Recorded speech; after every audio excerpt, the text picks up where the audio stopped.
ഒഴിവ് വരുന്ന രാജ്യസഭാ സീറ്റിലേക്ക് സിപിഎം മത്സരിക്കും. സിപിഎമ്മിന്റെ കെ സോമപ്രസാദാണ് രാജ്യസഭാ സ്ഥാനാർത്ഥിയാവുക. സിപിഎം സിപിഐ ചർച്ചയിലാണ് തീരുമാനമായത്.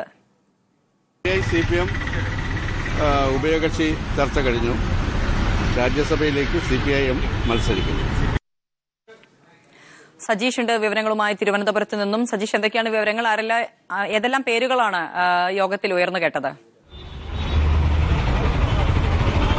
അപർണ, രാജ്യസഭാ സീറ്റ് സംബന്ധിച്ച് സിപിഎമ്മും സിപിഐയും തമ്മിലുള്ള തർക്കം പരിഹരിക്കപ്പെട്ടിരിക്കുകയാണ്. അല്പസമയം പൂർത്തിയായ സിപിഎം സിപിഐ ഉഭയകക്ഷി ചർച്ചയിലാണ് രാജ്യസഭാ സീറ്റ് സിപിഎമ്മിന് നൽകാൻ തീരുമാനമായത്. 3 ഒഴിവുകളാണ് കേരളത്തിൽ നിന്ന് രാജ്യസഭയിലേക്ക് വരുന്നത്. ഇതിൽ ഒരു സീറ്റിൽ മാത്രമാണ് LDFന് ജയമുറപ്പുള്ളത്. ആ ഒരു സീറ്റ് തങ്ങൾക്ക് വേണമെന്നായിരുന്നു സിപിഐ ആവശ്യപ്പെട്ടത്.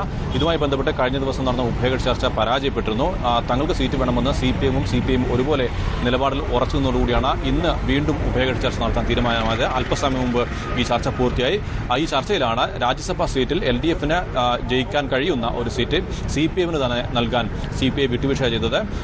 സിപിഎമ്മിൽ MA ബേബിയുടെയും ഒപ്പം കേരള പട്ടികജാതി ക്ഷേമ സമിതി സംസ്ഥാന പ്രസിഡന്റ് കെ സോമപ്രസാദിന്റെയും പേരുകളാണ് ഉണ്ടായിരുന്നത്. ഇതിൽ കെ സോമപ്രസാദ് സിപിഎമ്മിന്റെ രാജ്യസഭാ സ്ഥാനാർത്ഥിയാകുമെന്നാണ് ഏതാണ്ട് ഉറപ്പായിട്ടുള്ളത്. MA ബേബി പാർട്ടി കേന്ദ്ര നേതൃത്വമുള്ള ആളായി തന്നെ പാർട്ടി സെന്ററിൽ തന്നെ പ്രവർത്തിക്കാനുള്ള ഒരു ധാരണയാണ് ഇതിന് പുറകിലുള്ളത്. നിയമസഭാ തെരഞ്ഞെടുപ്പ് സംബന്ധിച്ച് സീറ്റ് വിഭജനം സംബന്ധിച്ച് ഇന്ന് ചർച്ച നടന്നില്ല.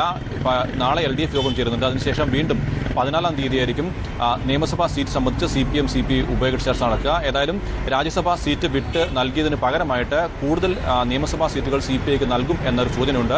ഇന്നത്തെ ഉഭയകക്ഷി ചർച്ചയിൽ ഇക്കാര്യത്തിൽ ഒരു ധാരണയിലെത്തിയതായാണ് നമുക്ക് ലഭിക്കുന്ന സൂചന.